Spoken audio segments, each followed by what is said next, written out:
Hi, so welcome back. This is video 3 in this series on speed learning, and I'm Mike Noon, the author of the book Speed Learning Secrets of NLP. In this video I'm going to be going into a little bit of detail about the how of actually doing this, and what we're going to be looking at is how you learn. There's some major things we're going to be looking at here. The first one is motivation.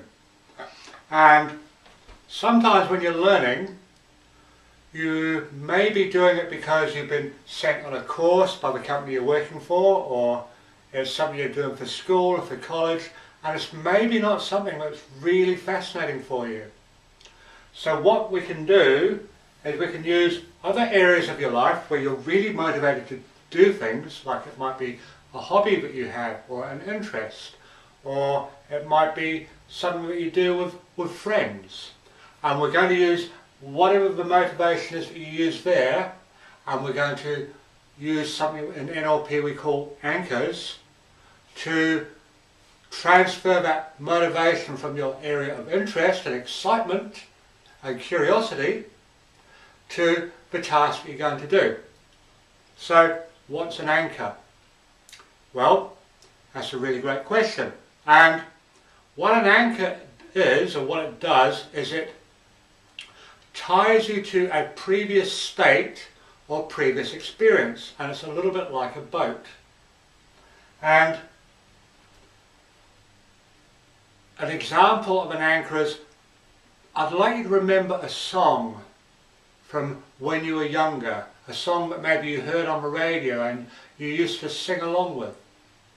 And as you remember that song, you're probably going to notice that you are taken back into that state, or the feeling that you had when you first heard it.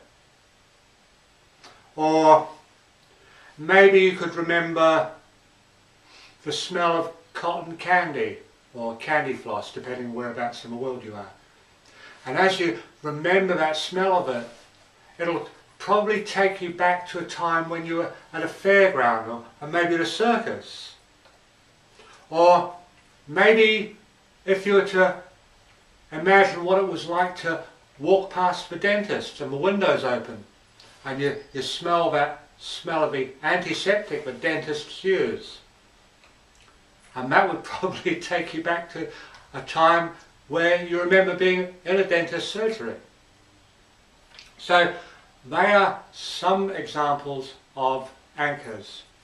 Another example might be, you can maybe remember being with someone and what you were seeing at that time, or seeing their face. And you could maybe imagine seeing yourselves doing fun things together, maybe with friends at the beach, or in the mountains hiking, or at a show or a party.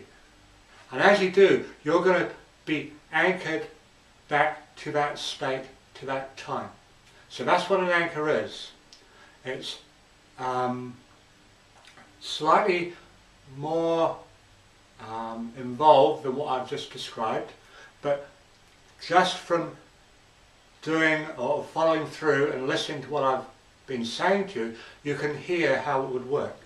And you can probably see that there'd be benefits in being able to do this. And maybe you've got kind of a good feeling about the things that are coming up. So, anchors are basically what you're already good at. And we're going to use this in the same way. So if you've got skills in, I don't know, maybe you've got a hobby like gardening, and you grow the best lemons in the world, or the best oranges. We can use those feelings that you've got about that knowledge that you're good at doing something, and we can transfer that across to your learning skills.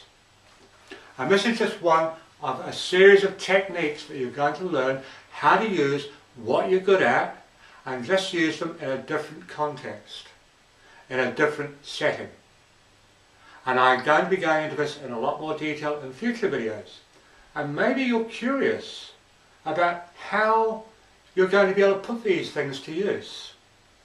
And maybe you're curious about how much more competent or expert you're going to be when it comes to learning. And you can also be curious about why it is that an NLP trainer would perhaps start a story and wouldn't finish it. Because this is one of the things that Milton Erickson, he was a very famous hypnotherapist, he lived in Texas, used to do with people that he worked with. And he'd start a story, and then he'd get the person really involved in it. And then just before it came to like the ending, the crunch, and you're hanging on every word, and you think, yeah, go on, tell me. He'd change the subject. And I'll tell you how that story ends in one of the future videos. So, until the next video, which is the what if, this is Mike Noon, signing off.